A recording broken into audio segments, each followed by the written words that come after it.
Il-Gvern beda l-proċess biex idaħħal l-ifriżar tal-embrijuni. Dettalji dwar dawn l-emendi fil-liġi tal-protezzjoni tal-embrijuni ingħataw mill-Ministru tas-Saħħa Chris Fearn ftit qabel ma tressqu fil-Parlament. Tul il-konferenza tal-aħbarijiet il-Ministru spjega li b'kuntrarju għal dak li hu permess bil-liġi bħalissa, il-liġi tal-IVF se tinbidel biex minna jkun jista' jibbenefika kulħadd, jiġifieri mhux biss persuni eterosessuali, iżda anke persuni tal-istess sess u persuni single. Dwar l-ifriżar tal-embrijuni, is-sistema tal-IVF bħalissa ma tippermettix li jkun hemm friżar tal-embrijuni, imma bit-tibdili jrid idaħħal il-Gvern li friżar tal-embrijuni se jibda jkun possibbli fil-proċess tal-IVF.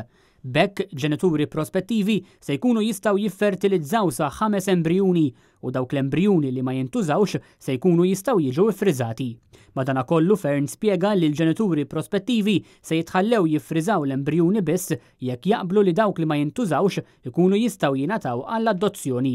B'dak li l-Gvern irid jintroduċi fil-liġi, l-embrijuni li ma jintużawx jistgħu jiġu friżati sa meta l-mara tagħlaq 43 sena biex wara jingħataw għall-adozzjoni. Bil-mod kif il-Gvern irid biddel il-liġi se jkun hemm possibilità ta' donazzjoni tal-isperma, donazzjoni tal-bajda u donazzjoni tal-embrijuni. Dawn id-donazzjonijiet kollha se jibqgħu anonimi. Meta mistoqsi minn Net News dwar il-pool ġenetiku limitat f'Malta u kif loti ta' embrijuni friżati għall-adozzjoni jista' jaffettwa l-ġenetika f'Malta, il-Ministru Chris Fearn ikkonferma li f'Malta ma sar l-ebda studju ġenetiku dwar dan. Iżda l-informazzjoni kollha ġiet estrapolata minn studji li saru barra minn Malta. F'Malta dal-istudju ovvjament ma sarux f'Malta, ma tiġrix. Imma f'Spanja pereżempju rajt studji fejn per capita komparat ma' Malta wieħed jista' jestrapola u r-riskju huwa żgħir. Malta ma sarx.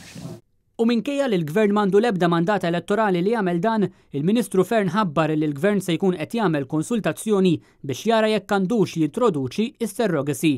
Jiġifieri meta l-embrijun jitpoġġa f'ġuf ta' mara oħra peress li l-omm ma tkunx tista' iġġorraj.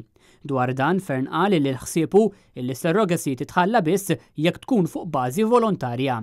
Sadan mistoqsi dwar ir-raġuni għaliex il-Gvern irid ineħħi l-protezzjoni tat-tarbija fil-ġuf mill-liġi dwar il-vjolenza domestika, il-Ministru Fearn farfara minn fuq spallejh.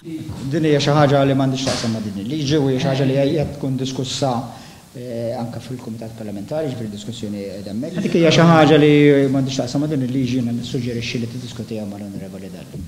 Id-diskussjoni fil-Parlament dwar l-emendi li bihom il-Gvern irid idaħħal l-ifriżar tal-embrijuni mistennija tibda il-ġimgħa d-dieħla.